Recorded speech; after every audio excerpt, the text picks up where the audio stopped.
4 até o 25. Então, como é que eu vou fazer? Agora eu vou ter que ler. Vocês concordam comigo que eu vou perder um tempo para fazer uma coisa que talvez o irmão já poderia ter feito? Então é nessa hora que a gente ganha aquele tempinho extra, né? Mas isso daqui não é muito difícil. É como eu falei, hoje é a primeira aula, nós vamos falar sobre a construção do homem. Como Deus criou o homem, como Deus formou o homem. E essa é a nossa primeira aula de antropologia bíblica. Então vamos lá. Aí os irmãos que têm a apostila, né, e os que não têm, depois nós vamos providenciar aí. Mas a apostila de graça está lá na nossa página, exatamente, vai estar em PDF. Eu sugiro que eu acho melhor pela apostila. Vamos lá, ó. Os 2 primeiros capítulos de Gênesis fornecem a descrição bíblica no que diz respeito à criação do homem. A primeira narrativa é encontrada em Gênesis 1, 26 e 27. Eu gostaria que alguém abrisse para ler. Gênesis 1, 26 e 27. Aí quando o irmão abre, vamos continuar aqui. E outro irmão abra em Gênesis 2, 7.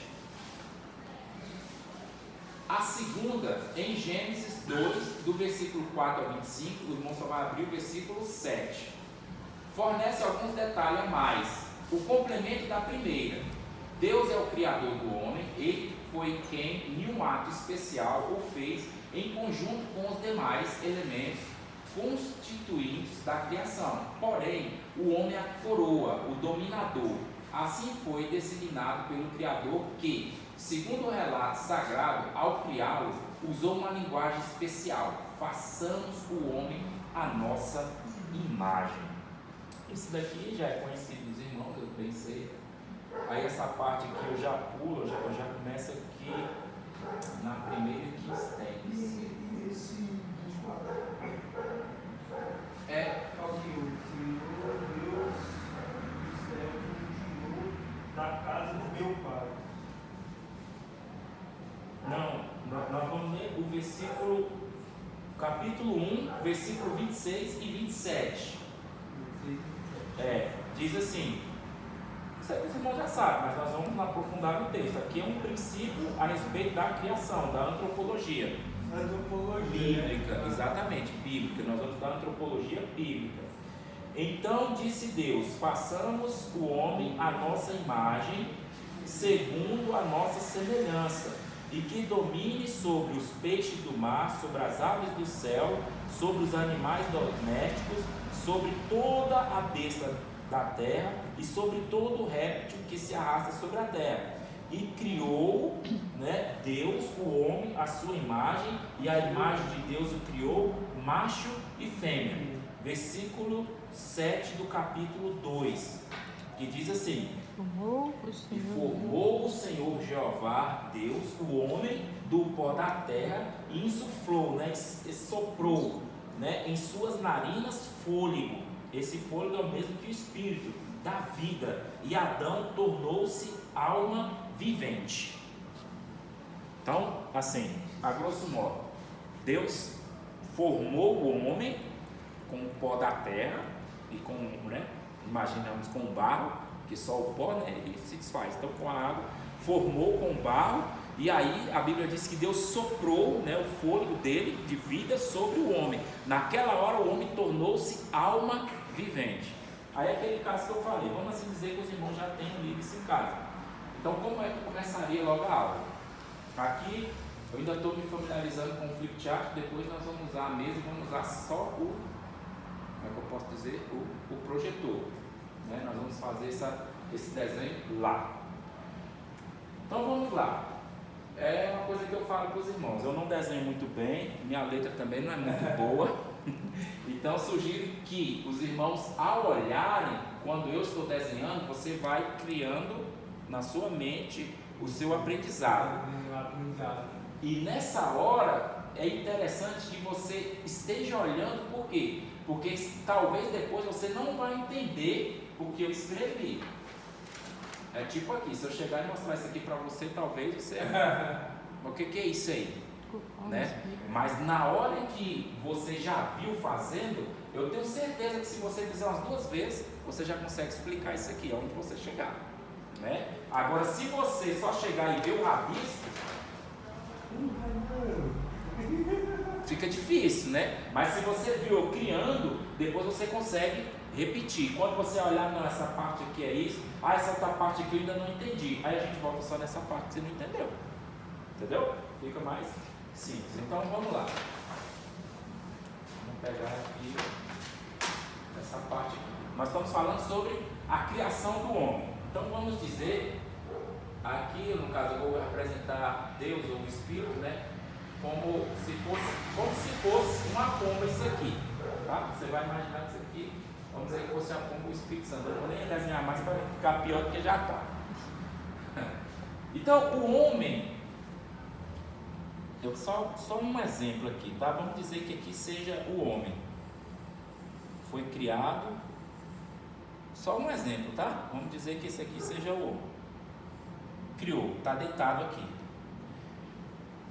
E na hora em que, como é que a Bíblia diz? Que e formamos, né, façamos o homem a nossa imagem. Aqui ele criou o homem e deixou formado aqui. Só que aqui ele ainda não tinha vida.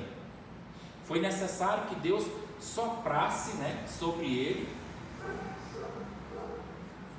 o fôlego de vida. Nessa hora em que o fôlego de vida, como é que eu posso dizer, entrou em contato com o corpo,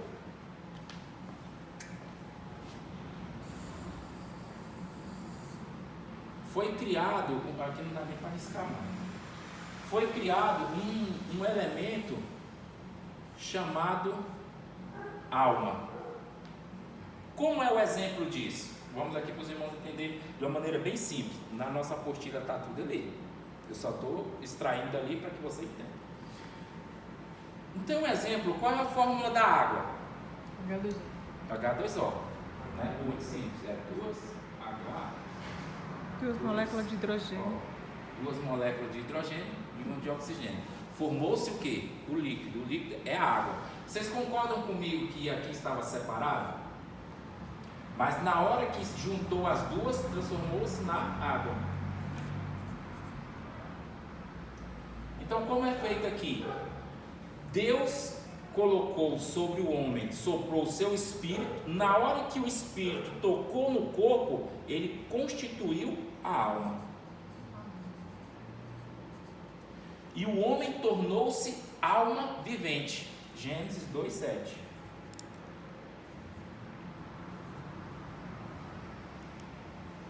O homem tornou-se alma vivente. O que é isso?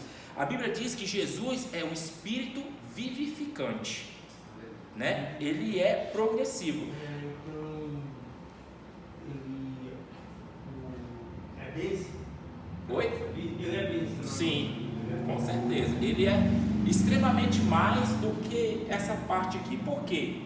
Aqui nós estamos na construção do homem. Quando nós vamos falar em cristologia, Cristo foi criado, ele já tinha uma alma, porque ele é eterno, sabe? Ele não foi criado no momento aqui. Hoje nós vivemos de uma parte aonde, quando o homem, né, coloca o seu espermatozoide no óvulo da mulher e aí ele fecunda, nessa hora a criança, né, torna-se uma alma vivente. O que é a alma? Nós falamos na nossa introdução passada, mas aqui pressupondo que não tínhamos nada, vamos começar aqui de novo. Depois eu vou voltar aqui, né? Se bem que esse desenho aqui dava para a gente exemplificar, mas vamos voltar aqui depois. Como é construído o homem? O homem é constituído de espírito. Vou desenhar bem devagarzinho para os irmãos entenderem. Alma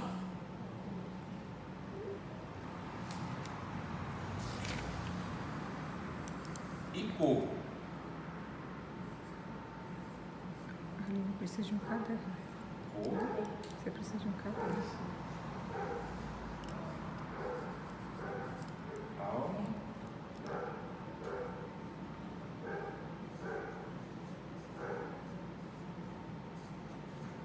Espírito humano. Tá. Então essa é a constituição do homem. Aqui está, que é a fusão da alma e do espírito, o coração, que a Bíblia diz: Filho meu, dai-me o teu coração e os teus olhos observam os meus preceitos e os meus estatutos.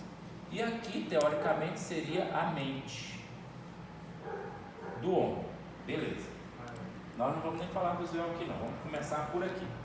Quais são os instintos do espírito? Nós falamos um pouco, né, sobre isso na nossa lição passada. É a fé, esperança, Amor. exatamente. Essas são os atributos do espírito. E os atributos da alma? O Espírito Santo. Não. Calma aí. Vamos devagar. Vamos voltar para o início. Sentimentos,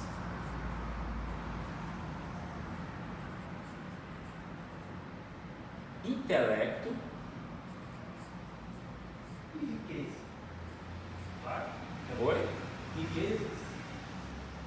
Isso aí já é desejo, né? É. Mas calma aí, sentimento, intelecto e vontade.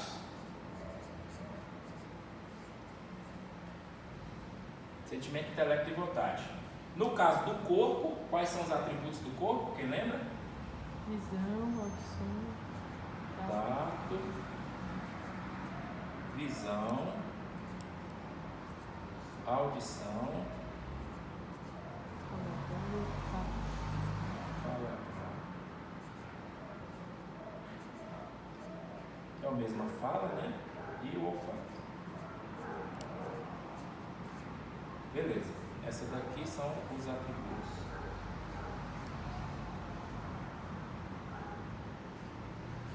Tá. Quando Deus, combina de novo aqui. Quando Deus soprou o seu espírito, né, no homem, que entrou em contato com o corpo, nessa hora foi criada a alma do homem. O que é a alma? A alma é a persona. É um exemplo. A alma, ou persona do Jovelino. O Jovelino é a alma. O Cláudio é a alma, é a persona, né? Você é a sua persona. O que eu quero dizer com isso? A sua personalidade. E como ele multiplicar.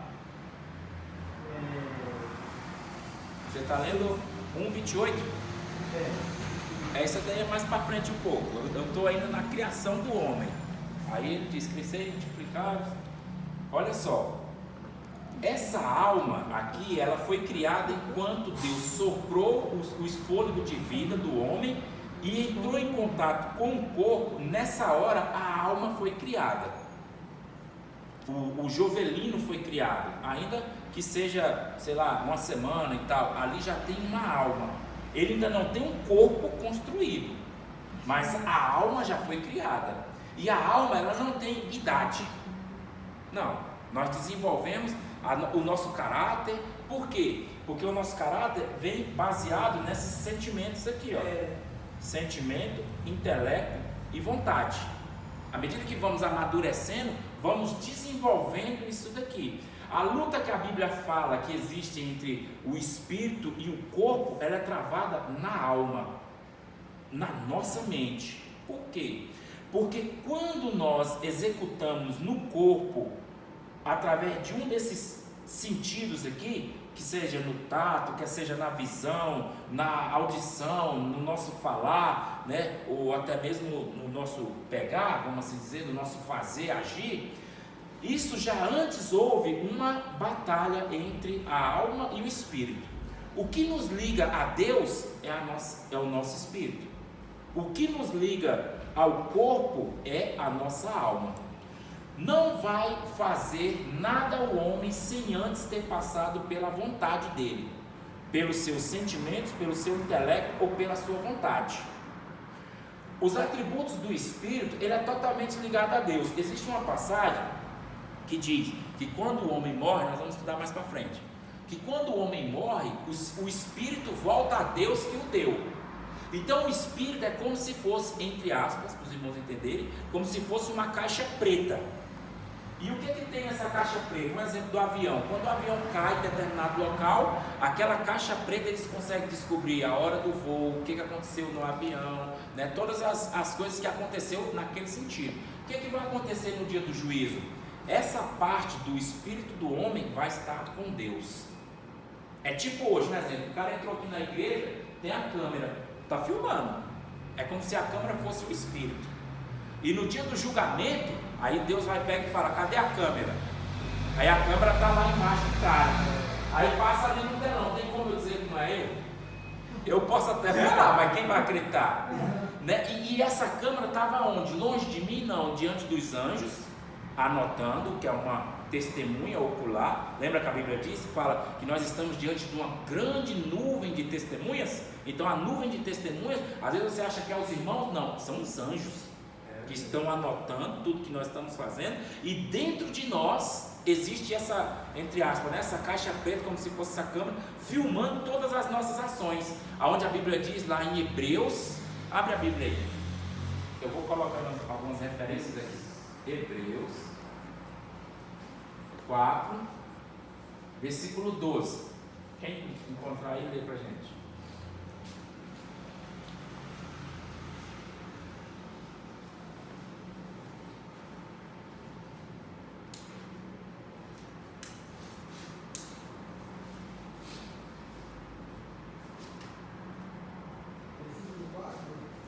Não, capítulo 4, versículo 12. 4. Porque a palavra de Deus é viva e eficaz, e mais penetrante do que qualquer espada de dois gumes, e penetra até a divisão da alma e do espírito, e das juntas e medulas, e é apta para discernir os pensamentos e intenções do coração. Leu 13. E não há criatura alguma encoberta diante dele, mas todas as coisas estão nuas e patentes aos olhos daquele com que temos de tratar. Umas traduções diz que temos de prestar contas, né? Então aí diz que a palavra de Deus é viva e eficaz, mais penetrante que espada alguma de dois gumes. Dois gumes é que corta nos dois sentidos, né? Tanto para cima e para baixo. Penetra entre a divisão da alma e do espírito.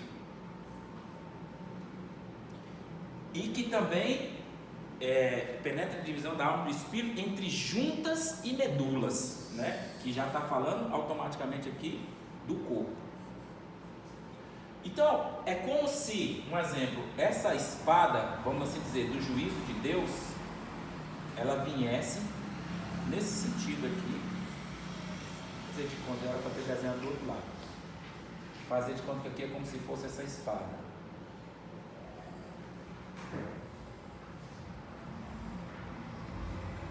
Como se fosse o cabo, tá? Fica muito feio. Pois é, de desenho eu sou muito ruim, mas os irmãos têm que olhar, como eu disse, se você olhar o que eu estou fazendo, depois você vai entender o que está desenhado, que eu quero passar para os irmãos.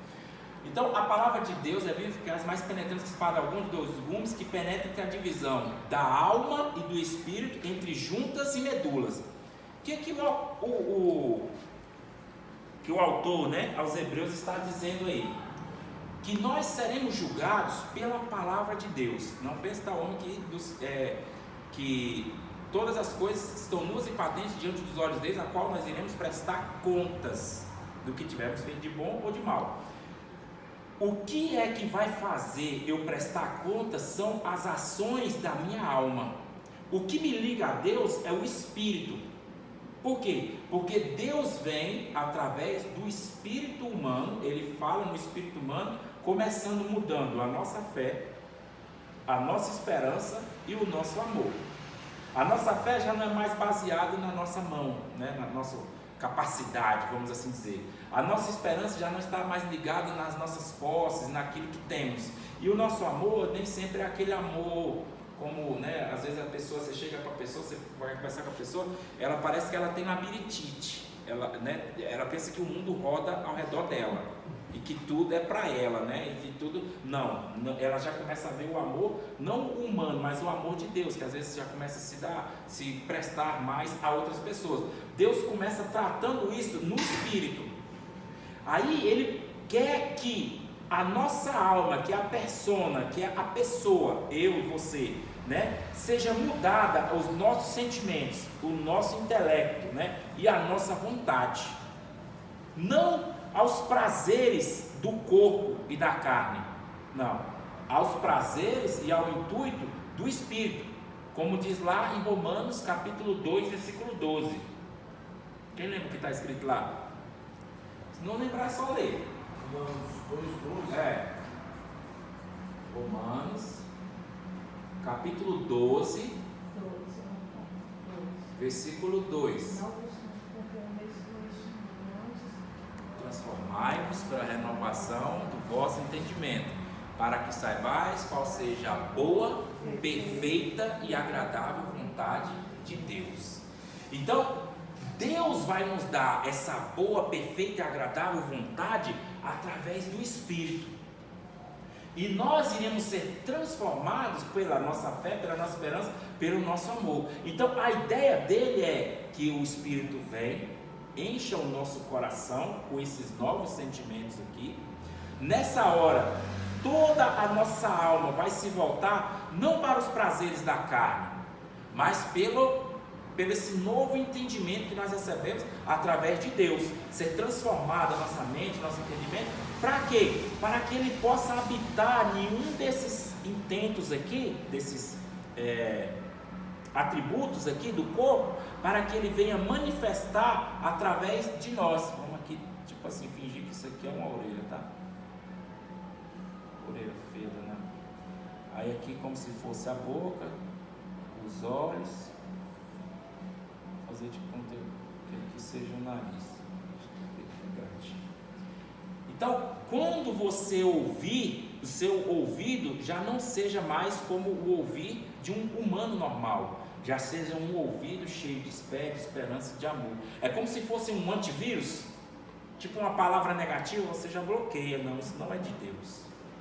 Você está vendo alguma coisa, não, isso não é de Deus, eu não devo olhar para isso aí. Né? Tipo um exemplo, não sei se alguém já teve algum vício relacionado ao olfato, tipo, sei lá, o cigarro, um exemplo. Aí tem gente que tem vontade, sente o cheiro, aí dá vontade, então não, eu não posso sentir esse cheiro porque isso vai me seduzir. Eu não posso mais ser deixado levar por esses sentimentos da carne, porque eu vivo, como diz Paulo, uma nova vida. Eu vivo segundo o Espírito e não mais segundo a carne. Não estou dizendo que você viver segundo o Espírito, você vai ter uma depreciação ou uma falta desses sentidos aqui, porque o Espírito vai te dar uma certa harmonia, um refrigério, que essas coisas não vão te fazer falta e você vai se sentir muito feliz. Tipo um exemplo, você precisar de bebidas, você precisar de drogas, você precisar dessas outras coisas que alguns acham que necessitam e que até mesmo pensa que vai morrer se não usar, né? Então o Espírito vai tirar isso da gente.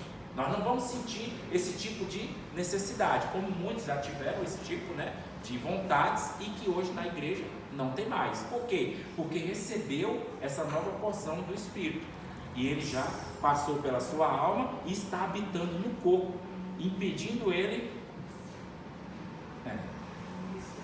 pode ser eu, apóstolo, impedindo ele de agir segundo a sua vontade. Essa daqui é como se fosse a criação do homem. Por que nós estamos falando isso? Pela criação da alma. O espírito foi Deus que deu, o corpo Deus criou do barro, mas na hora em que ele soprou o espírito de vida sobre o corpo, criou-se a alma, né? Nós estávamos falando. Então, quando essa alma foi formada, quando o espírito tocou no corpo, o homem se transformou em alma vivente, teve vida, certo? Então, vamos continuar agora. Eu tenho que usar outros. Aquela parte ali é a página 34 da sua apostila. Eu estou nesse, eu vou pular, é como eu falei, eu sugeri que os irmãos tivesse a apostila, né? Ou então lesse em casa.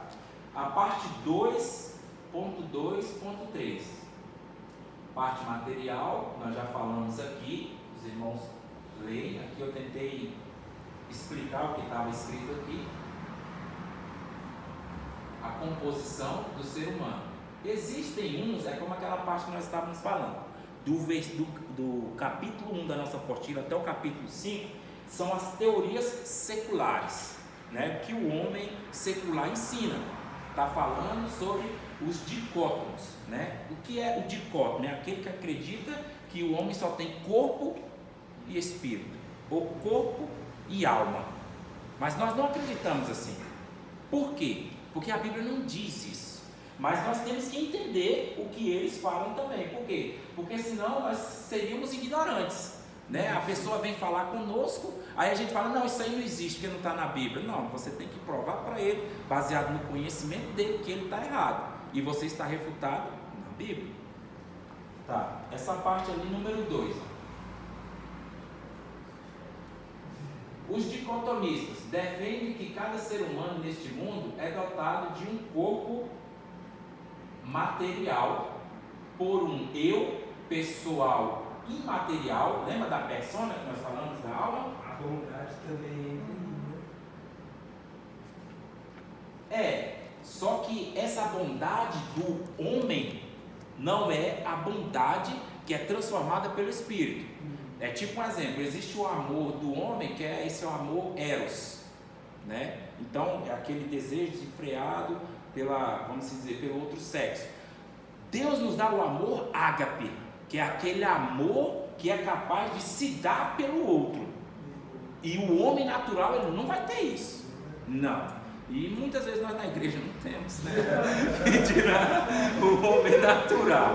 Então isso vem através do Espírito. Não tem como. E só Ele pode mudar isso em nós. Então eles acham isso de alma ou espírito, e entendem que a alma dá ênfase àquilo que é distinto da personalidade, nós concordamos com isso, consciente de uma pessoa. A alma é a persona, né? É a pessoa. E que o espírito carrega consigo não só os nuances das personalidades derivadas de Deus, mas também a dependência dele e a distinção do corpo como tal. Em que sentido? De que o espírito é a única parte ao qual Deus fala conosco. A alma, para os dicótomos, eles veem a alma e o espírito como uma só coisa, e que o corpo é a segunda parte. Por isso diz dicótomo, 2, né? Só que nós não cremos pela parte dicótoma. Por quê? Porque em 1 Tessalonicenses, aí os irmãos abrem aí, 1 Tessalonicenses, capítulo 5, versículo 23. O que está dizendo aí?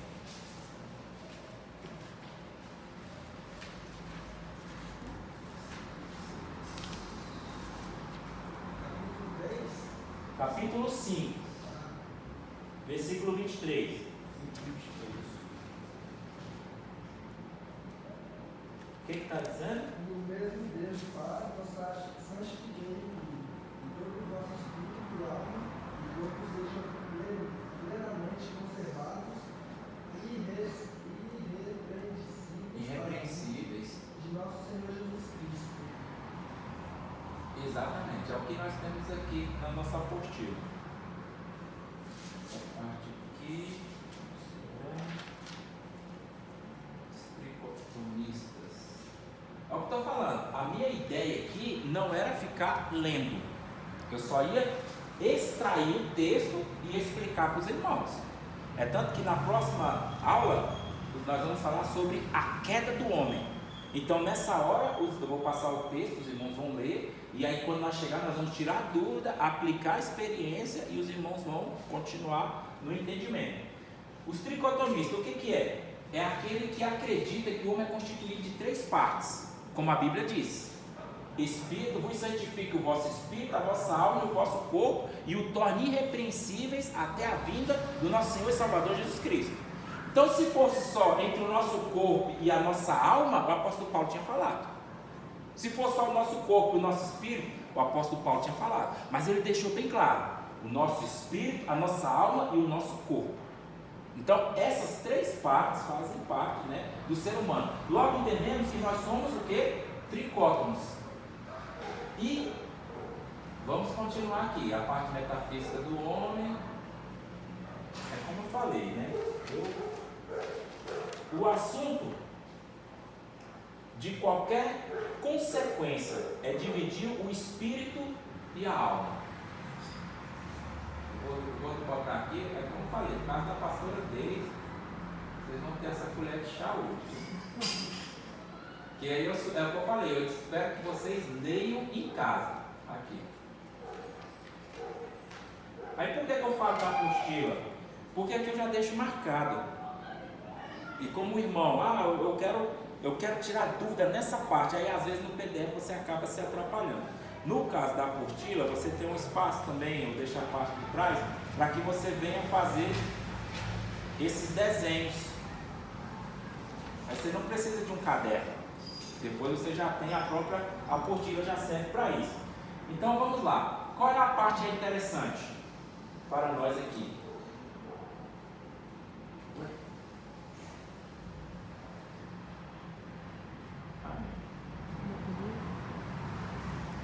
Será assunto de qualquer consequência dividir o espírito e a alma? É importante, lembra dos dicótomos? Ele só diz, não, o homem, como se diz, só tem a parte espiritual e a parte material. Só que a parte espiritual é dividida em duas partes. E você tem que entender isso, porque uma é sua e a outra é de Deus. Né? A alma, o espírito volta a Deus e a alma vai receber as consequências de tudo que nós fizermos no corpo, quer seja boa e quer seja má. Então vamos lá. Segundo o Espírito, é importante para nós dividir o espírito e a alma, é uma questão de suprema importância, pois afeta grandemente a vida espiritual do crente. Como um crente pode entender a vida espiritual se não sabe qual é a extensão da esfera do espírito? Quer dizer, o que é que meu espírito faz? O que é que ele vai interferir nas minhas vontades, no meu sentimento, no meu intelecto? Né? Aí ele diz, sem tal entendimento, é como ele pode crescer espiritualmente. Como é que eu vou saber que existe, um exemplo, tentação, provação e tribulação? Qual é a parte que, isso para mim é de suma importância para nós que somos, né, passamos por essa vida, vamos assim dizer. O que é, vamos usar o exemplo da queda do homem, isso era para a próxima aula, mas vamos usar o exemplo da queda do homem. Adão foi provado. Por quê? Porque Deus perguntou, a Eva entregou para ele aquele fruto e ele simplesmente comeu. Eva foi tentada. Por quê? Porque o inimigo buzinou no ouvido dela, você pode comer. Olha, se você comer, não, mas Deus falou que eu vou morrer. Não, não vou morrer não, seus olhos espirituais vão se abrir. Depois nós vamos falar sobre esses olhos espirituais também. Então, naquela hora ela se sentiu atraída pelaquele fruto. Então, isso é tentação. Um exemplo, você está não sei como era a sua vida secular antes de conhecer Jesus, mas na maioria das pessoas, algum bebe, dança, enfim, tem suas opções aí que ele acha interessante no mundo. Aí você está em determinado local e alguém chega assim, fulano, vamos para tal lugar no domingo, sábado, não importa o dia, sexta-feira.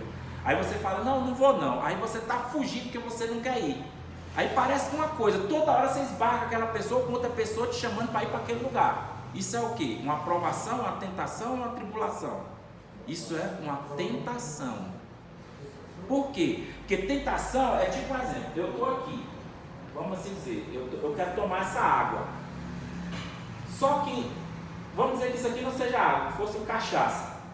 E aí eu fico olhando para ela e tenho vontade de tomar. E alguém chega e fala, tome.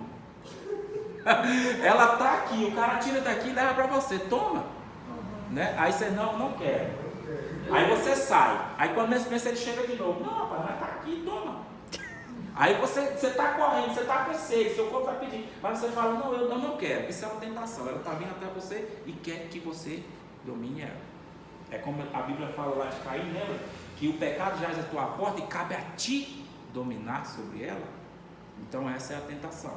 Você tem que dominar. E ela, nessa hora, ela te envolve de uma maneira que muitas das vezes você se sente tão atraído a ponto de que você achar que se você não fizer, você vai morrer.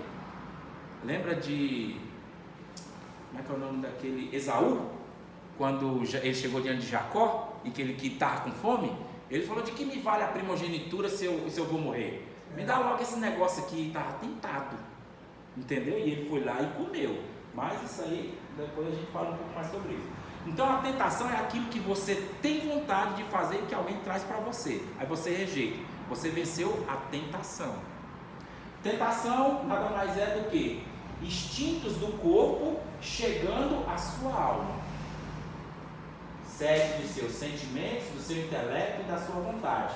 Cabe a você dominar sobre eles. Por quê? Porque essa parte do espírito vai dizer para você: não faça isso.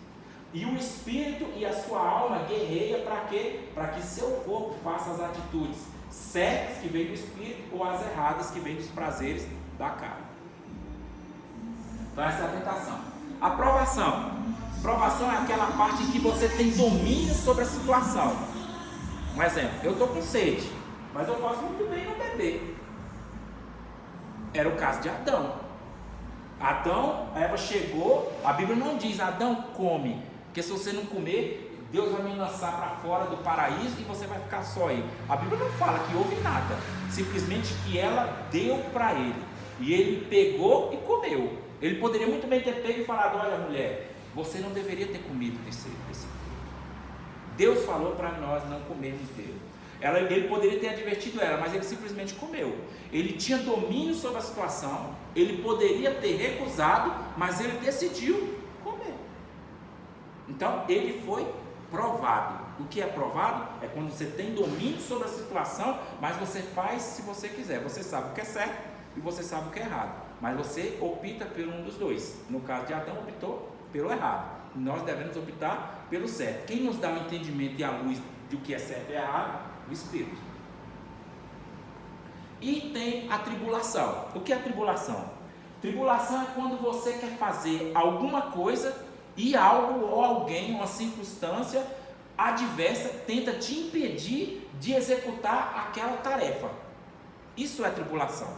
Um exemplo: você está em casa, você fez um voto ou você quer fazer algo na igreja.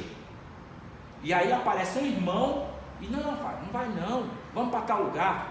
Isso não é tentação, é alguém te impedindo de você fazer alguma coisa. Chega no dia, acabou a luz, ou acabou a água, você, sei lá, o pneu do carro furou, e aí você, poxa, mas eu tenho que estar lá. Então isso é o que? Uma provação? Não. Isso é uma tentação? Não. Isso é o que? Uma tribulação. Por quê? Está tentando impedir você de concluir aquilo que você tinha determinado de fazer no Senhor. Então é por isso que eu falo, para mim esse assunto é de suma importância para o cristão. Como é que ele vai crescer se ele não tem esse entendimento? Aí é nessa hora que ele fala assim: eu não vou porque eu não quero. Irmão, você não querer é uma coisa, mas o porquê você não quer? Você está sendo tentado? Você está sendo provado? Ou é uma tribulação? Se for tribulação, você tem que vencer o maligno. A Bíblia diz: resistir ao diabo e ele fugirá de vós. Ponto. Aí você vai investindo contra. Quer ver? Eu vou citar um exemplo aqui e você veja o seu ponto de maturidade espiritual. Certa vez um irmão, ele falou: não, domingo de manhã eu vou para a escola dominical. Já tinha tempo que ele não ia, eu vou para a escola dominical. Beleza. Amanheceu o dia, na hora que ele foi, como é que eu posso dizer? Ligar o carro, ele olhou, o carro estava com o pneu murcho. Ele, esse é o diabo tentando me impedir de ir para a igreja. Isso ele falando, né? Isso é um testemunho. Aí ele foi lá, pegou o step. Na hora que olhou, o step estava murcho. Ele: rapaz, mas o diabo está querendo, mas eu vou. Ele falando com ele: eu vou. Beleza, aí ele pegou, chamou. No tempo não tinha Uber, né? Nem 99 era táxi. Chamou um táxi. Beleza, o táxi esperou chegar, o táxi chegou. Na hora que o táxi chegou, o cara falou: olha, eu demorei porque eu tive que ir em tal lugar, eu estava deixando o passageiro e tal. Não tem problema, eu quero ir para a igreja. Beleza. E nesse período, essa história toda girou em torno de 30 a 50 minutos. E ele foi. Na hora que ele estava indo, teve no meio de um cruzamento, uma carreta pegou uns 4 carros nesse nesse cruzamento, né? E acabou, praticamente não sobreviveu ninguém. E quem sobreviveu teve um acidente muito grave, impedido de fazer alguma coisa que queria. E aí ele ficou assustado. Ele, rapaz, e agora? Quem é que me impediu de ir para a igreja? Quem foi que furou o pneu do meu carro? Quem foi que deixou meu step vazio? Foi Deus ou foi o diabo? Chegou na igreja, acabou, né? A escola dominical foi perguntar ao pastor. E aí, pastor, olha, o que aconteceu? Naquela hora, se eu tivesse saído de casa com o meu carro, é quase certeza que eu tinha me envolvido naquele acidente. Quase certeza. Pela hora, né? Pelo que aconteceu e tudo. Mas aí, pastor, o que o senhor acha? Era Deus que impediu eu de ir? Ou foi o diabo que furou o pneu do meu carro? Aí nessa hora que vem a sua maturidade, para entender o que é provação, o que é tribulação e o que é tentação. Automaticamente eu vou falar uma coisa aqui que o irmão disse e você pensa com seus botões, porque isso vai acontecer no seu cotidiano, se já não aconteceu, né? Quando você eleva a voz do inimigo ou a circunstância segundo a voz de Deus, nessa hora você não tem entendimento nem maturidade para discernir essas coisas. Porque a Bíblia diz que tudo contribui para o bem daqueles que servem a Deus. Amém. O carro furou o pneu? Vou botar o step. Ah, não tem step. Vou chamar um Uber, vou chamar um táxi, sei lá. Hoje, né, a gente tem outras opções. Vou chamar um irmão, ver se de repente ele me ajuda. Né? Você está vendo que isso é o quê? O que é isso? Isso é uma aprovação? Isso é uma tentação? Uma tribulação? Livramento. Isso é uma tribulação. Por quê? Porque a tribulação está tentando impedir você, com circunstâncias, de você não atingir o objetivo que você tinha proposto. Entendeu? E aí as circunstâncias estão tentando te impedir. Aí você o que tem que fazer? Como os discípulos, quando Jesus mandou eles atravessarem o mar, quando eles estavam lá no meio do mar, como que eles gritavam, né, por fantasma lá em Marcos 5, é como se eles deveriam dizer, um deveria estar na boca e dizer, nós iremos atravessar porque nós estamos debaixo de uma palavra, nós estamos debaixo de uma promessa, e não importa essa tentação, essa tribulação que está tentando nos impedir de chegar lá, Deus é maior e nós temos a palavra dele, ele vai nos fazer chegar lá. Então nossos olhos têm que estar voltados. Será que foi o inimigo? Nessa hora você já perdeu a fé. Pode falar, pastor. Mas nesse caso, Deus permitiu para que ele pudesse ser liberto do acidente. Sim. E exercer a fé. Então por isso é tribulação. Exato. Porque Deus nos faz algo que a gente não entende, mas a gente vai entender depois. Pode entender depois. Alguns entendem, outros não. Aí que nem um exemplo, acontecesse esse negócio de novo, ele ia achar que era Deus que estava impedindo ele?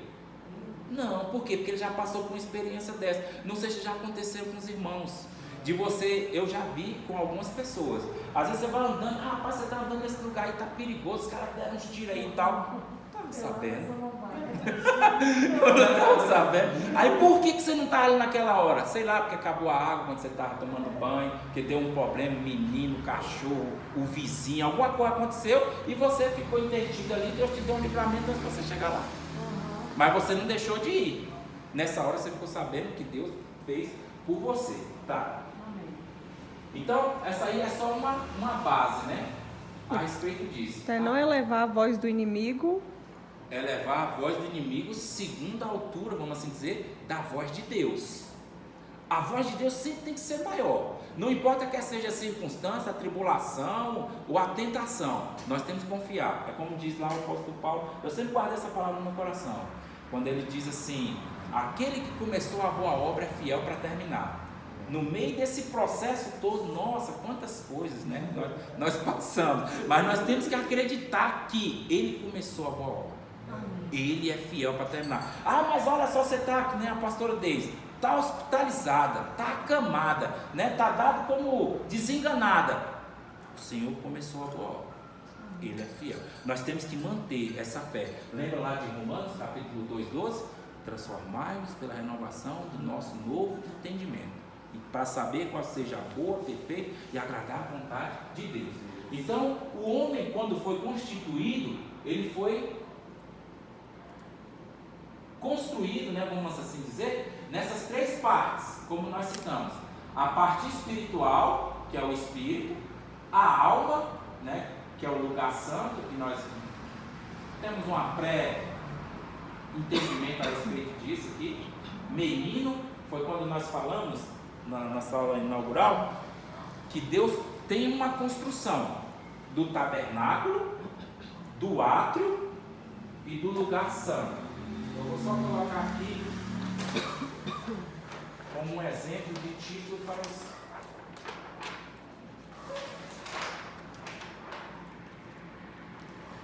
Talvez é melhor até desenhar outro, né?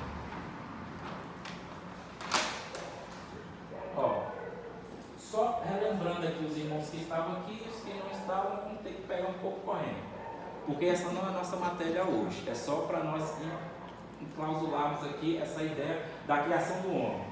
O homem foi construído em três partes, tricótomo, que é o espírito, que é essa parte aqui, que nós interpretamos como Santo dos Santos. Lembra o tabernáculo? Ela é dividido pelo Santo dos Santos, o lugar santo e o átrio. O átrio é aquela parte lá fora. Na próxima aula nós vamos falar mais sobre isso. Deixa eu colocar aqui, fazer um desenho para vocês. Até aqui tudo bem? Por enquanto, né? Tá bom? Então, vamos lá.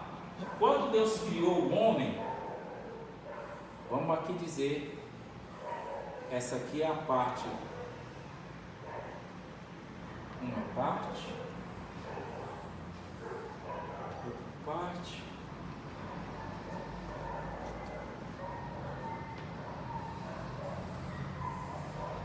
aqui é só para os irmãos ir se familiarizando. Depois nós vamos fazer na própria lousa lá, vamos fazer no projetor. Então, aqui eu vou botar de um lado paralelo, tá? Aqui é para vocês se familiarizando mesmo com esses desenhos, porque depois eu não vou precisar mais falar sobre eles. Na hora que eu falar, você já vai ter isso aqui na sua mente. Então aqui é o corpo, certo? Só botar aqui. Depois eu não vou nem escrever mais. Corpo, alma e espírito. Beleza? Então, o que era o espírito? Está ligado ao Santo dos Santos. O que tinha dentro do lugar Santo dos Santos? Existia apenas a arca da aliança. Somente. Beleza. A alma está ligado a que parte do tabernáculo? Ao lugar santo, né? O que tinha no lugar santo? A mesa da preposição, onde tinha 12 pães aqui, o candelabro,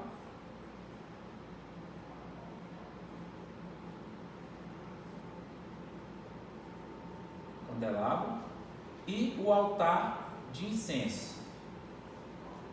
Lá fora, no átrio, existia a pia, né? Que era a pia de bronze. E também existia o altar de holocausto, que nós entendemos que aqui era o sacrifício. Nós colocamos essa cruzinha para dizer que era o sacrifício. Beleza. Como é que o homem se adentra, ele se aproxima de Deus? Essa parte aqui são as partes imaterial, a parte metafísica que nós falávamos lá na apostila. Como é que você se aproxima de Deus? Na porta do átrio existia 4 pilares. Quem lembra o nome desses 4 pilares? Os evangelhos. Os evangelhos. Então vamos lá. Mateus, Marcos, Lucas e João. Essa é a forma do homem se aproximar de Deus, do tabernáculo santo de Deus. É através dos evangelhos. Agora, para que nós saiamos do homem material, como nós estamos lendo ali, o homem natural, para que nós venhamos ser, ainda que menino, né, ou espiritual, vamos assim dizer, porque ela tem uma diferença aqui, nós sabemos que aqui existia um véu. Esse véu aqui está automaticamente interligado a essa parte aqui. E esse outro aqui está interligado aqui. Aqui existia uma porta, aqui tinha também uma outra porta, e aqui existiam essas quatro, porém, pilares, mas aqui só tinha uma porta. Como era o nome dessas portas? Jesus, certa vez, ele falou, na apostila está ali até as passagens: eu sou o caminho, a verdade e o quê? E a vida. Então, ninguém vem ao Pai. A arca não representava, né, a presença de Deus. Ninguém vem ao Pai a não ser por mim.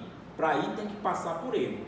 Essas partes do tabernáculo estavam tipologicamente simbolizando as três partes do homem, que é o seu corpo simbolizando a parte do átrio, a sua alma simbolizando o lugar santo. Deixa eu escrever aqui. Lugar.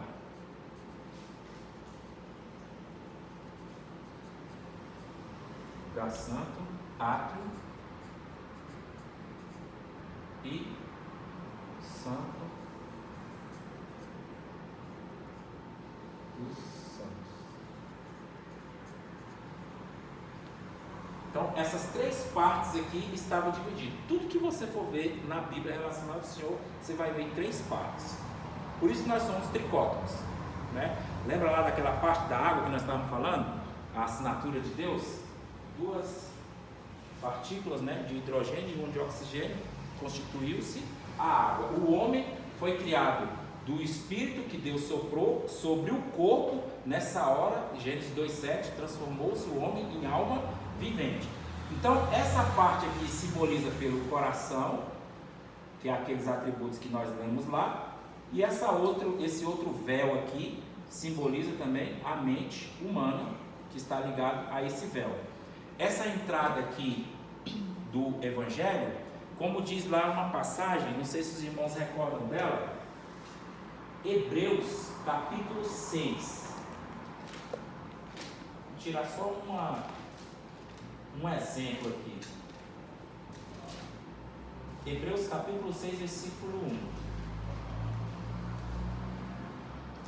Na verdade, nós vamos ler o 4.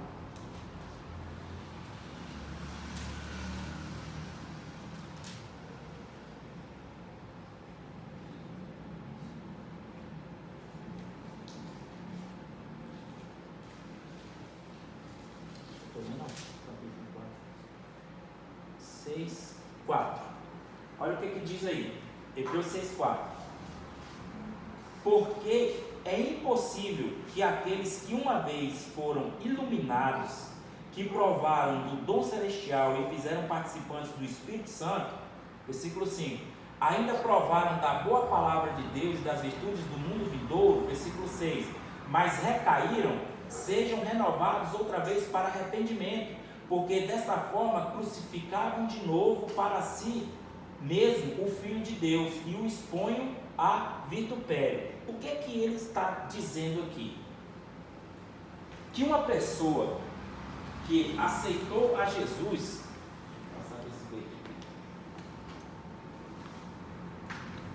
a pessoa conheceu Jesus através do Evangelho, passou pelo caminho aqui do tabernáculo, que é a cruz de Cristo, né? O altar de sacrifício. Esse vídeo não está legal não. Depois que ele saiu, você aceita Jesus, qual é o próximo passo? Batizar. O batismo. Passou pelo batismo. Depois de passar pelo batismo, aí ele vai entrar no lugar santo. O lugar santo, ele tinha 5 pilastras. Os irmãos lembram o nome delas? Os ministérios. Efésios, capítulo Uns para apóstolos, 4, para os mestres, versículo 11. Querendo pastores. Deus o aperfeiçoamento do ministério, né? Separou uns para.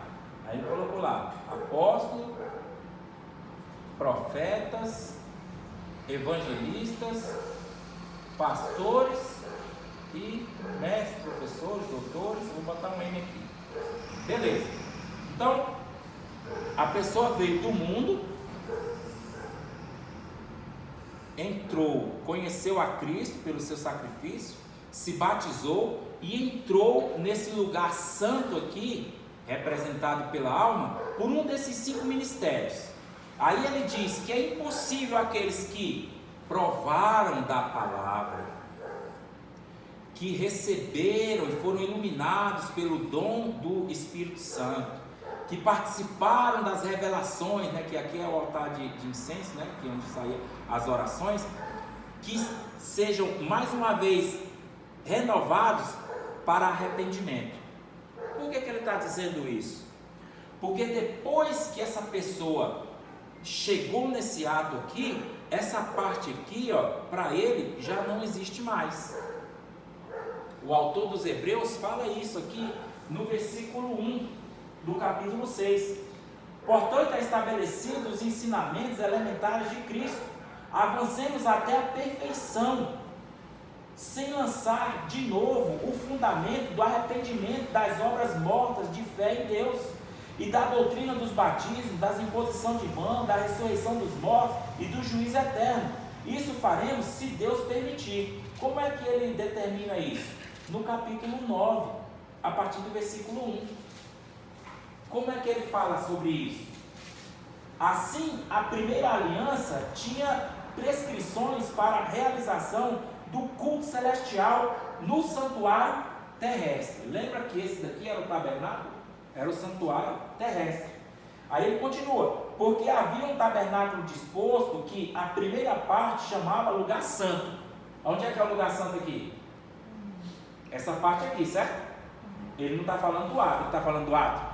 Não, a primeira parte era o lugar, era o ato. Ele já está falando do lugar santo. E o que ele disse que tinha no lugar santo? No qual, no versículo 2 de Hebreus 9, o qual encontra-se o candeeiro, continua no mesmo lugar, e a mesa dos pães da apresentação, continua no mesmo lugar. Aí, no versículo 3, aí ele fala: depois do segundo véu, estava a tenda chamada do lugar santíssimo. Então ele já disse que era esse local aqui, simbolizando o quê? O espírito do homem. Continuando, aonde encontra-se o altar de ouro para o incenso e a arca da aliança, coberta de ouro, contendo na urna, né, de ouro o maná, a vara de Arão, que havia florescido, e as tábuas da aliança. Sobre a arca estava os querubins da glória e também estava o propiciatório, e disso não há como falar agora, mas depois falaremos em parte. Então o que ele está querendo dizer? Que já não é lá no versículo 1 do capítulo 6, que já não devemos mais lançar essas partes aqui do átrio, falar para crente sobre sacrifício de Cristo e batismo. Não, ele já é salvo, ele já tem que se adestrar nesses pontos aqui dos 5 ministérios para entrar no lugar santo. Porque uma vez que ele foi iluminado por esse pão, né, da palavra, que ele recebeu e foi iluminado pelos batismos, né, do Espírito Santo, que ele teve acesso a essa parte aqui que é a oração, dele mesmo chegar diante de Deus como sacerdote, a Bíblia fala lá no livro de Hebreus, no capítulo 9, que o altar de incenso foi removido desse lugar aqui para o lugar santo, santo dos santos. Por quê? Ele não é que ele foi elevado, ele foi colocado numa condição maior, e aqui ele fala que em cima da arca, aí ele começa a descrever essa parte aqui, que ele não tinha falado lá no capítulo 6 de Hebreus antes. Por quê? Porque essa parte aqui já é uma revelação, onde nós temos também uma outra tipologia que fala sobre reino, graça e lei. Outra divisão.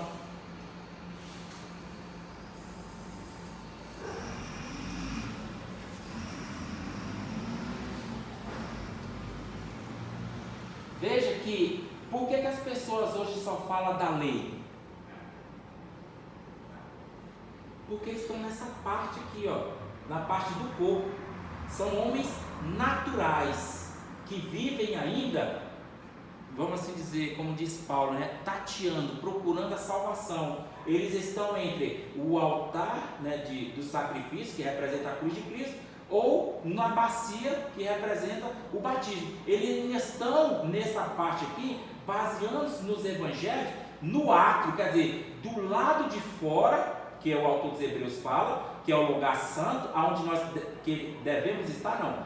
Aqui é onde nós devemos estar, que representa o espírito humano, que fala sobre aquela parte lá dos atributos do espírito. Quem lembra? Fé, esperança e amor. Fé, esperança. Hoje é quase um perdão, né? Esperança e amor. Então, essa é a parte que Deus quer que nós estejamos, juntamente com Ele, no Santos dos Santos, pregando sobre o reino.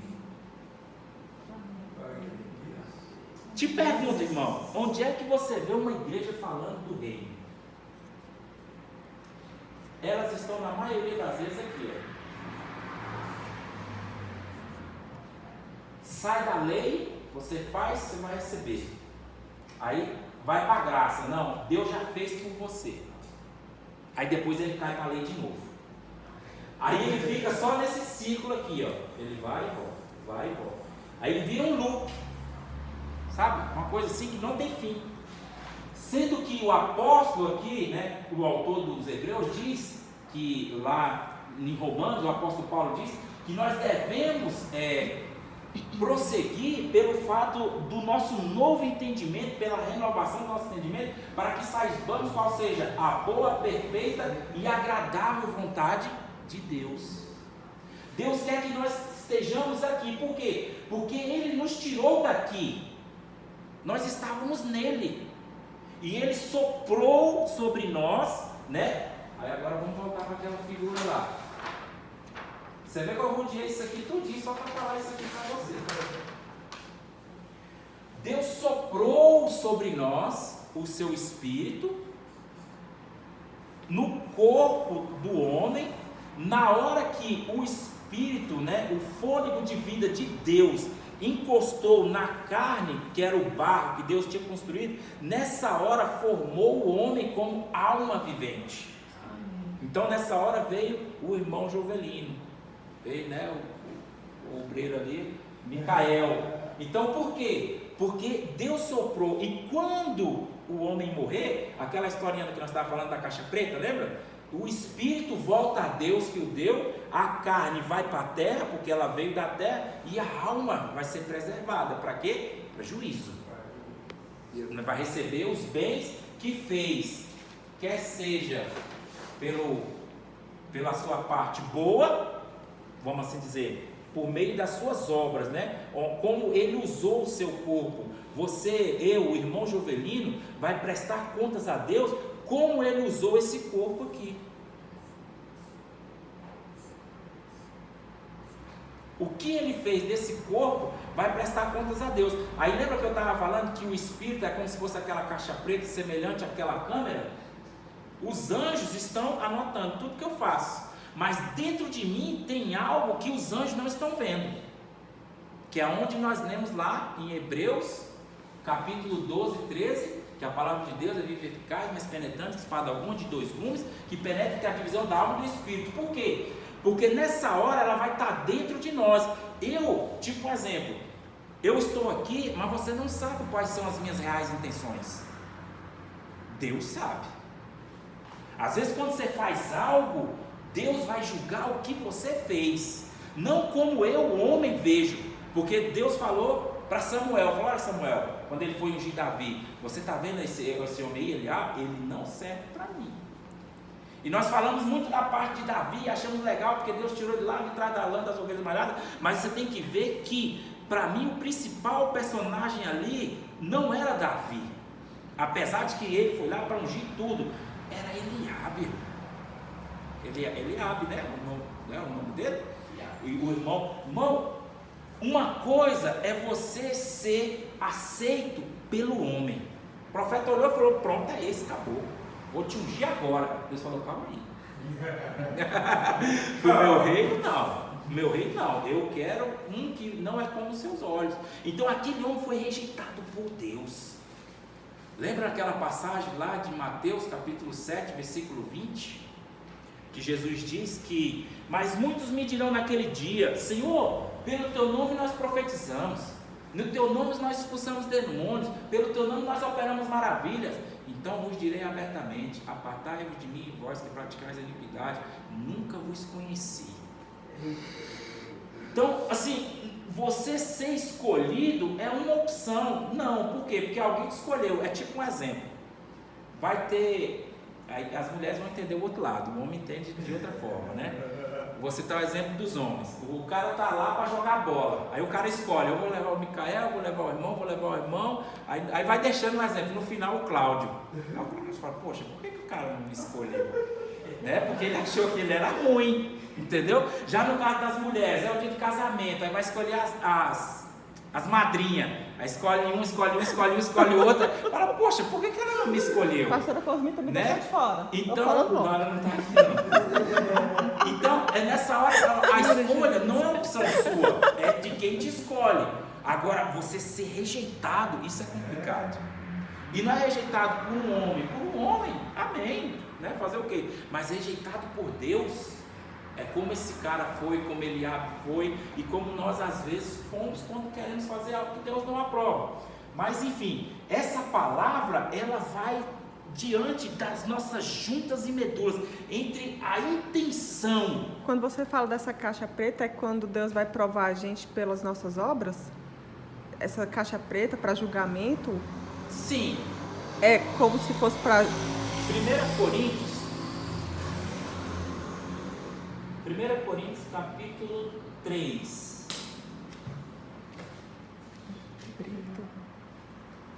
Aqui fala sobre o tribunal de Cristo.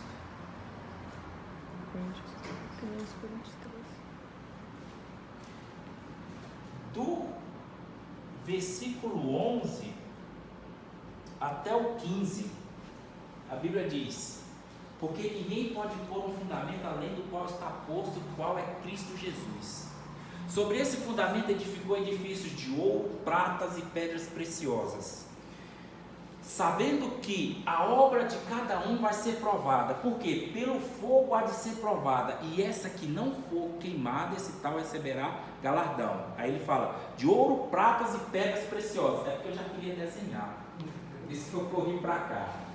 Mas ele também edificou, eu vou... É 3 também, né? Exato, é 3 de novo. Aí é como se fosse aqui uma extensão. Eu vou colocar aqui embaixo, tá? Então, como se fosse do lado aqui. Ouro, prata e pedras preciosas. Aí desse lado aqui ele fala madeira, feno e lenha. Madeira, feno e lenha. Aí aqui é ouro. É a primeira vez que eu estou fazendo, então eu vou fazer bem bonitinho para você. Ouro, prata e pedras preciosas. Feno, lenha e madeira. Coloca o texto aí, pastor, por favor. É 1 Coríntios, vou botar aqui embaixo. 1 Coríntios, capítulo 3, do versículo 11 até o 15. Nessa hora aqui, nós seremos julgados pelas nossas obras. Não pense tal homem que o Senhor receberá alguma coisa, né? O apóstolo Tiago fala lá em capítulo 1, versículo 6. O que ele está querendo dizer aqui? Que nós edificamos obras, pedras preciosas. Essas pedras preciosas aqui é representadas pelos dons do Espírito. A prata representada por Cristo, pelos ministérios de Cristo. Lembra? O apostolado, o ministério de profeta, o evangelístico. Eu estou Oi? anotando. Tá tentando anotar. Pedras Então, preciosas. Pedras preciosas são os dons do Espírito. São 9, né? Não me recordo todos eles agora, então não vou citar, mas é 1 Coríntios capítulo 12, os irmãos vão ler lá, primeiro ou segundo. Ele fala a respeito dos dons do Espírito Santo, beleza. Aí vem a prata, né, que representa os dons ministeriais, que vem de Cristo. E depois vem o ouro, que representa os dons do Pai. Nós sabemos, nós vamos estudar mais na frente, né, a respeito disso, onde nós vamos separar eles de uma maneira mais simples, né, onde fala dos dons do Pai, os dons do Filho e os dons do Espírito Santo. Hoje nós estamos na dispensação da graça, nós estamos vivendo sobre os dons do Espírito Santo. Jesus deixou para o aperfeiçoamento dos santos os seus dons ministeriais, e o Pai também tinha no Antigo Testamento. Nós lemos quando ele desceu lá no Antigo Testamento, a Bíblia diz que o monte fumegava, tremia, né, e ninguém podia encostar. Ali era a manifestação de Deus Pai, a persona de Deus Pai se manifestando para o homem. Aí depois ele veio através de Jesus Cristo. Aonde ele se manifestou? Lá no Sinai de novo? Não, lá no Monte das Oliveiras, aonde ele fez o Sermão da Montanha. Aí Jesus falou: olha os lírios, os pássaros e tal, naquela calmaria, não tinha trovão, não tinha nada, porque ali era a pessoa do Filho. E depois, né, dos 50 dias veio o Pentecostes, nós vemos a manifestação do Espírito Santo, que todos falavam em línguas, né, em línguas repartidas de fogo e tal. Então cada um teve a sua manifestação, como cada uma também tem os seus dons, cada um tem um jeito de agir, e os três são um. Irmão, como é isso? Não sei. A Bíblia diz, eu acredito. A Bíblia diz, eu acredito. Né? Pois é. Aí é Deus, eu não entendo mais. Então, obra, veja aqui, só para que nós não estamos falando sobre isso aqui, mas só para que você atente aqui. E que talvez você não aprenda isso por aí. Quando ele fala de ouro, prata e pedras preciosas, aqui existe uma certa peculiaridade nessas três aqui, como também existe nessas aqui. Qual é essa parte comum entre elas? São minérios, correto? Você encontra minério em cima da terra? Elas estão escondidas, geralmente ocultas. E essas partes aqui não, ó, madeira é em cima, o feno é em cima da superfície da terra, e a lenha também. Ela pode até estar embaixo, mas geralmente ela está na parte superior. Então isso que é superior aqui, isso aqui é material.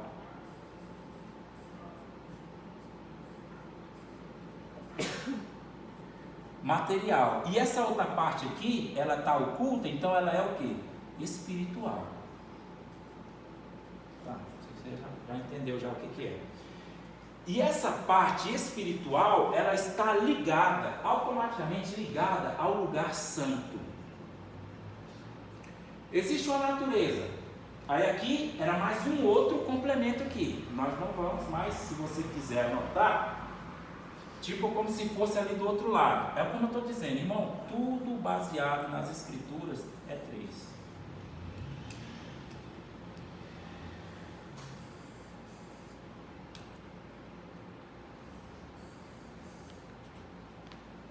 Nós já falamos lei, graça, lei, ouro, pratas, pedras preciosas,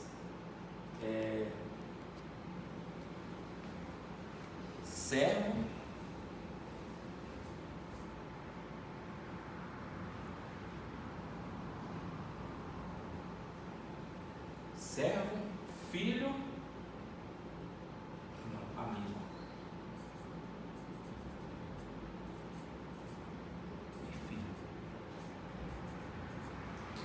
Aqui, todas as vezes que eu colocar, vocês sempre entendam dessa forma. Está simbolizando o quê?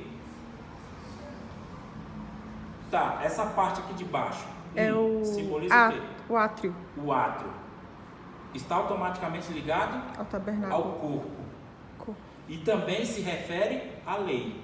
É a parte mais baixa, entendeu? Número 1. É a parte mais baixa. Aí depende da ordem que você está olhando, né? Se você estiver olhando da parte de cima, o primeiro é esse.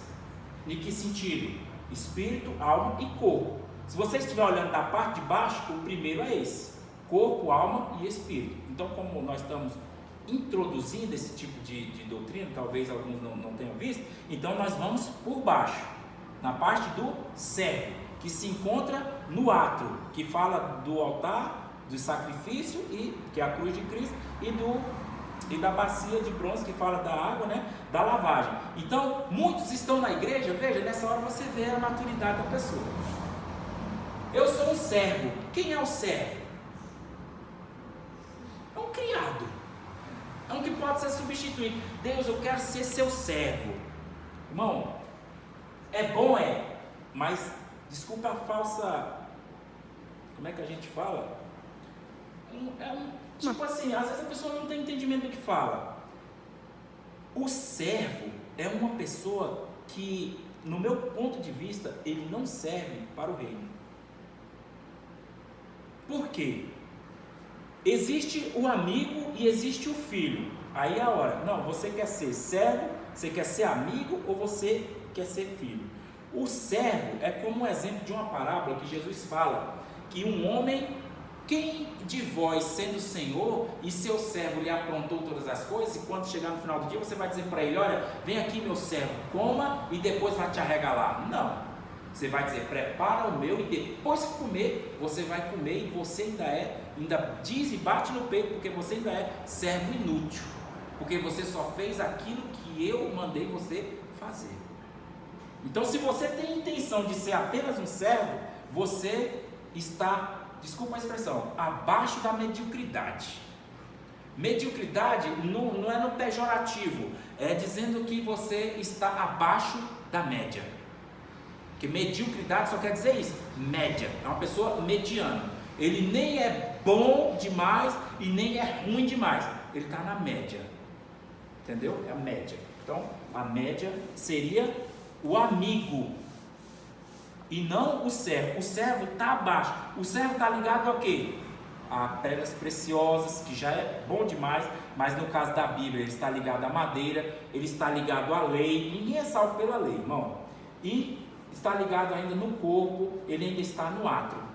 Ele precisa ainda conhecer os evangelhos para que ele possa passar por essa parte para entrar no ministério. Pelo menos para ser amigo. E o amigo aqui eu quero dizer médio. Segundo. Que sentido? Lembra do Jesus falou a respeito de João Batista, que ninguém maior, né, não existe ninguém maior do que João Batista no Antigo Testamento como profeta. Beleza, nós estamos terminando, só 10 minutos.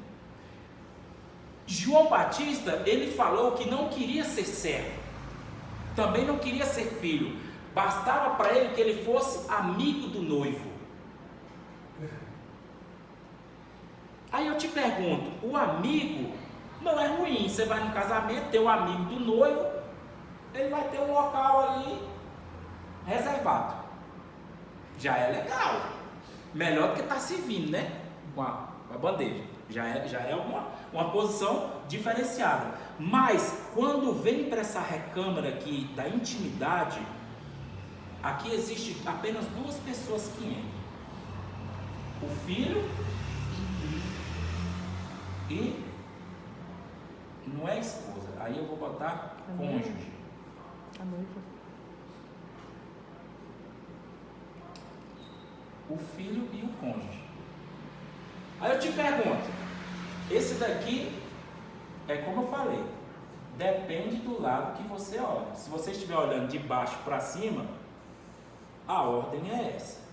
Se você estiver olhando de cima para baixo, aí a ordem já é diferente. Primeiro, segundo e terceiro. Aqui nós subimos nessa ordem e agora eu vou dessa outra parte aqui. Aí no caso nós vamos explicar um pouco melhor essa outra parte quando nós falarmos que o homem foi expulso do jardim. É na próxima aula, a queda do homem. Aqui nós estamos falando na criação do homem. Eu estou só dando um exemplo para você ter uma noção do quanto é abrangente esse tipo de assunto, apesar de que nós não vamos aprofundar nele. Um exemplo, você vem, porque eu citei um exemplo de uma festa, existe o servo, existe o amigo que tem uma certa posição em segundo lugar, e existe o filho e o cônjuge. O filho é aquele que chega a entrar nesse local de intimidade, mas ele ainda não chega na parte do cônjuge. O cônjuge, né, no nosso caso, igreja, certo? E quem é o filho? Israel. Aqui é Israel e o cônjuge é a igreja. Vai estar em comunhão, lembra essa parte de cima aqui? Relacionado ao Espírito, o lugar santo dos santos, a arca e o reino, está ligado ao Pai, íntima comunhão com Deus. Então nós temos que buscar ser um servo, é bom? É, mas não é o que nós almejamos. Ser amigo é bom? É, mas é médio. Eu não posso estar apenas nessa parte, eu tenho que prosseguir para o lugar santo dos santos. Então eu tenho que estar aqui como um cônjuge, como um filho. O filho é Israel, nós somos a noiva. É tanto que o relógio foi parado. Deus está tratando com a noiva, com a graça, tratando com a noiva do filho. Depois Deus vai voltar a tratar com Israel. Nessa hora, o que vai acontecer com os homens? Aí, quando nós estivermos estudando lá em Apocalipse, vocês vão ver. Nós vamos separar essa baseline. Vamos colocar os acontecimentos que estão acontecendo na terra em paralelo com o que estão acontecendo no céu, numa ordem cronológica. E as obras? E as obras? Que obras? As obras que você estava falando. Que vai ser testado, as obras. Ah, tá. Aí, tá vendo? Já foi para um outro caminho, né? Há obras de feno, de lenha e de madeira. Quando digo a parte espiritual aqui, é porque elas estão em ocultas. Deus, tipo um exemplo, aquela serra pelada. Quem foi que descobriu aquilo ali? Eu imagino que Deus permitiu que alguém encontrasse ouro naquele lugar. Depois você viu aquele tanto de gente que foi lá para ver se conseguia também. Então, nós que somos espirituais, devemos buscar em Deus essas pedras preciosas, essas obras de prata, de ouro, né? Por quê? Porque quando nós formos provados, nessa hora Deus vai saber se nós fomos, como é que eu posso dizer? Tipo um exemplo, o irmão está indo dar aula, estou citando um exemplo, não gosto de falar das pessoas, muitas vezes eu me cito, né? Tipo assim, ele quer se aparecer. Deus conhece o meu coração. Aí Deus vai julgar a minha atitude. Não, você recebeu de graça você está dando. Até que ponto é você e até que ponto você está deixando eu agir em você? Assim é nós quando viemos para a casa do Senhor para servir ao Senhor.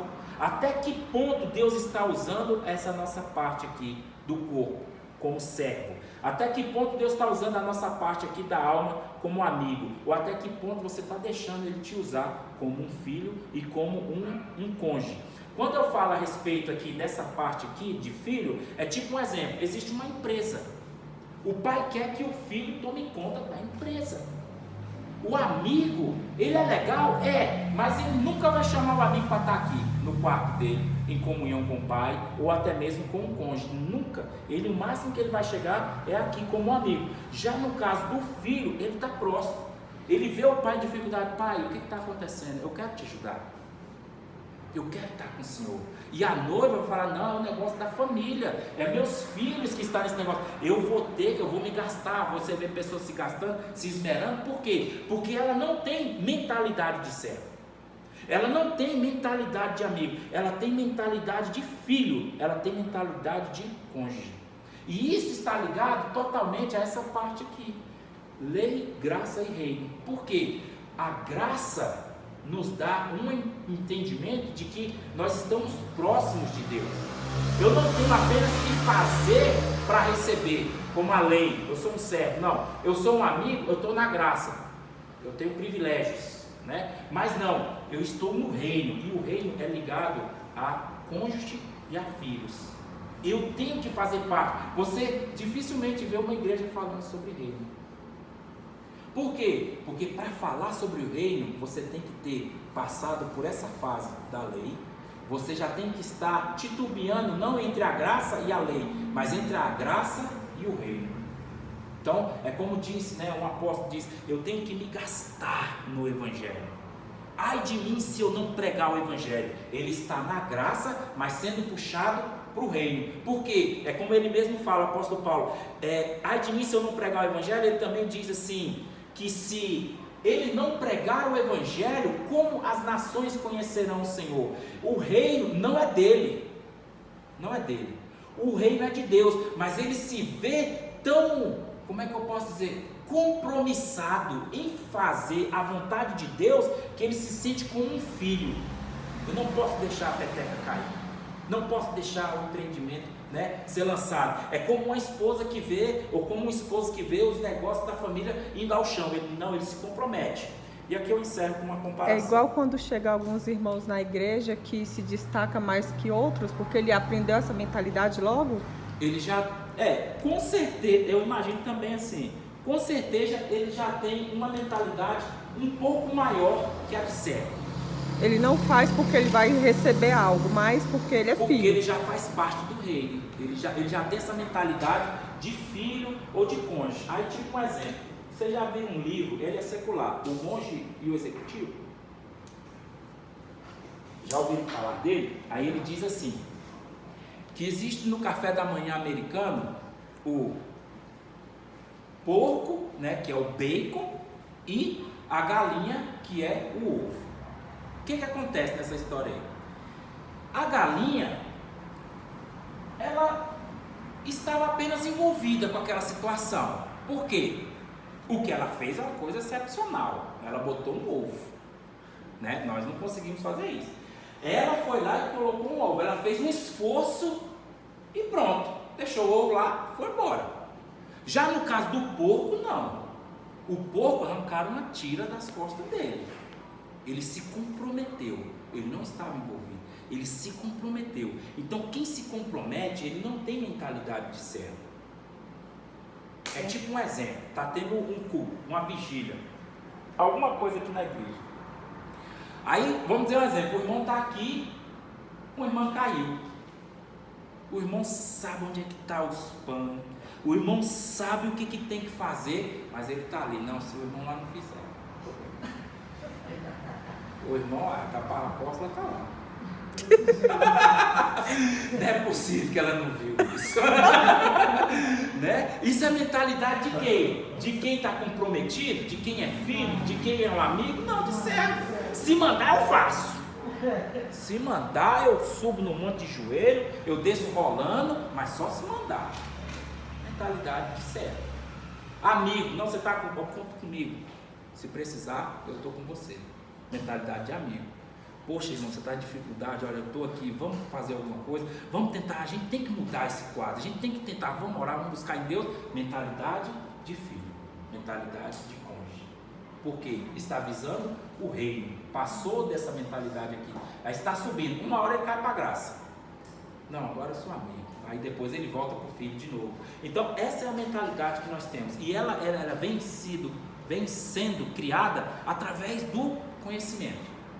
Aí às vezes nós falamos aqui, o irmão até ri, mas às vezes você está rindo, irmão, daqui te faz chorar.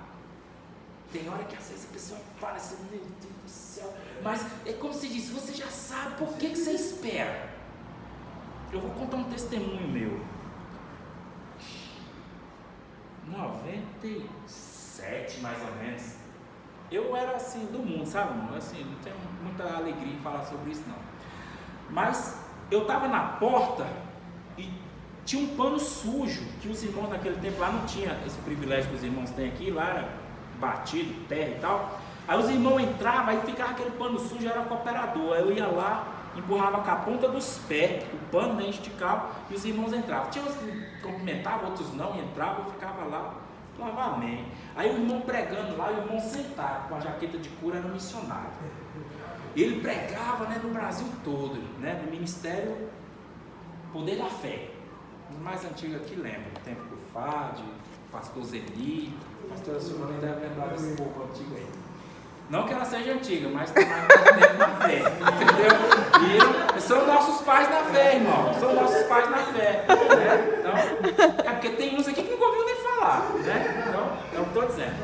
Aí o que acontece? Esse irmão pregando lá, e ele pregava aquela, melhor um dia nas portas dos atos do Senhor do que 1000 anos do lado de fora. Aí eu lá na porta, né, eu falava, pra você é fácil falar isso, né, você que está esticando o pano sujo aqui, que ninguém passa com você, não fala com você, para você é fácil falar isso, você vai pregar, sabe? Naquele tempo, crente não andava de avião, irmão. Crente andava, era de ônibus, né, fazer missão, então enfim. Aí você que viaja aí o Brasil todo, aí você fala, para você é fácil, agora para mim que estou aqui. Aí eu olhei para fora, eu vi, tipo uma esquina que eu andava, e alguns caras que andavam, sabe, que usavam drogas, faziam as coisas erradas, e Deus me fez lembrar o que eu deveria estar fazendo se eu não estivesse lá naquele momento, se eu não tivesse sido resgatado por Ele. Naquela hora, irmão, eu senti uma alegria tão grande em estar ali, que o irmão passou, eu não queria nem pegar na mão dele. Eu queria que ele passasse logo para mim ajeitar aquele panozinho sujo, e eu já não ia mais com a ponta dos pés, eu ia com as mãos, agradecendo a Deus pela oportunidade que Ele me deu de estar ali na casa dele, nem que seja para ajeitar aquele pano sujo que estava ali. Então, essas coisas mudam, é como a Bíblia fala, Romanos 10, 17. De sorte que a fé vem pelo ouvir e ouvir a palavra de Deus. Quanto mais ouvirmos, quanto mais tentarmos praticar, mais o Senhor vai nos encher e vai nos dar a condição de praticar aquilo que Ele nos ensina. Sabe, é como lei também em Eclesiastes, capítulo 5. Não despreze os pequenos começos. Não despreze. Começou pequeno, irmão? Começou. Saiu da inércia, se moveu. Deus vai te levar, Deus vai mover, Deus vai fazer. Acredite, aquele que começou a boa obra é fiel para terminar. Hoje nós falamos um pouco sobre a criação do homem. Como Deus criou o homem. Basicamente isso aqui. Soprou nele e se transformou em alma vivente. Próxima aula nós vamos falar do capítulo 7. A queda do homem. Por que Deus tirou o homem?